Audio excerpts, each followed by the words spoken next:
تمام دیکھنے اور سننے والوں کو السلام علیکم۔ ناظرین، جیسا کہ آپ جانتے ہیں اس وقت دنیا میں تقریباً 2600 سے زائد زبانیں بولی جاتی ہیں اور دنیا کی قدیم زبانوں میں سے ایک زبان چینی زبان ہے۔ آج ہم چینی زبان کے بارے میں گفتگو کرنے جا رہے ہیں۔ اس سے پہلے آپ سے گزارش ہے کہ جلدی سے ہمارے چینل کو سبسکرائب کریں تاکہ ہماری نئی آنے والی انفارمیٹیو ویڈیوز آپ تک پہنچ سکیں۔ چین کی زبان دنیا کی قدیم زبانوں میں سے ایک ہے جس کا رسم الخط تیار ہو چکا تھا۔ یہ زبان 3000 سال پہلے شانگ خاندان کے زمانہ میں مختلف تجربوں سے گزری۔ چین حکمرانوں نے اس کے رسم الخط کو معیاری بنایا اور سیاسی طور پر 33,000 علامتیں منظور کیں۔ چینی زبان علامتوں یا نشانوں کی زبان ہے۔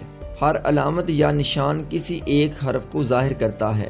وقت کے ساتھ اس میں اور علامتیں شامل ہوتی چلی گئیں۔ سن 121 میں جب اس کی پہلی لغت تیار ہوئی تو اس میں 9000 علامتیں تھیں۔ بعد میں ان کی تعداد بڑھ کر 40,000 ہو گئی۔ چین کے سیاسی اتحاد نے معیاری زبان کو تمام چین کی زبان بنا دیا۔ چینی زبان کے رسم الخط کو جاپان، کوریا اور ویتنام کے لوگوں نے بھی اختیار کیا۔ ابتدا میں چینی لوگ ہڈیوں پر لکھتے تھے، بعد میں سلک کے کپڑے پر لکھائی ہونے لگی۔ اس کے علاوہ درختوں کی چھالوں، بانس سے تیار کیے ہوئے ٹکڑوں اور پرانے کپڑوں کو بھی لکھائی کے لیے استعمال کیا جاتا تھا۔ سن 3 میں چین نے کاغذ ایجاد کیا جس کی وجہ سے علم کے پھیلاؤ میں اضافہ ہوا۔ رسم الخط اور زبان میں الفاظ کا ذخیرہ، ان سب نے مل کر چین میں ادب، فلسفہ اور سائنس کو پیدا کیا۔